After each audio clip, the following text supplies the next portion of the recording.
Racing just is started with Baby Galore. Break quickly to start, rushing a body out at all of Justice Mavalor in the middle portion. Yellow Storm, Apollo of Aquila, purging line running by the release. G-Queen alongside comes Top Gun, Princess Mamba, Peregrino, Twilight Ingrid is running by the rail.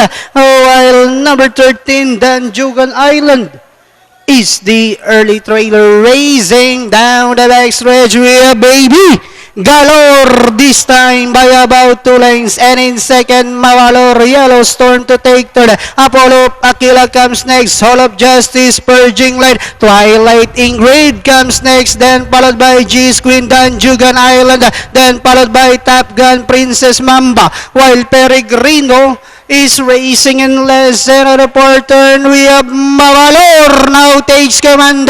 Marling carry up, moving up the Warriors. That is purging line. Apollo of Aquila, Yellow Storm, Baby Galore. Then comes G-Queen, Twilight Ingrid, Princess Mamba comes next. Danjugan Island, Top Gun, and then entering the home stretch.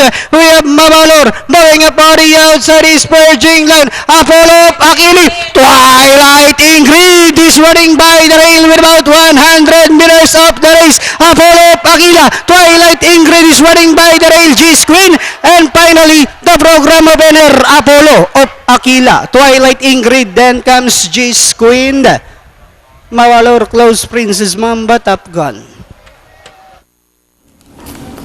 Okay, para dito sa ating race number 1, ang ating pong unofficial winner entry number 7, that's Apollo of Aquila.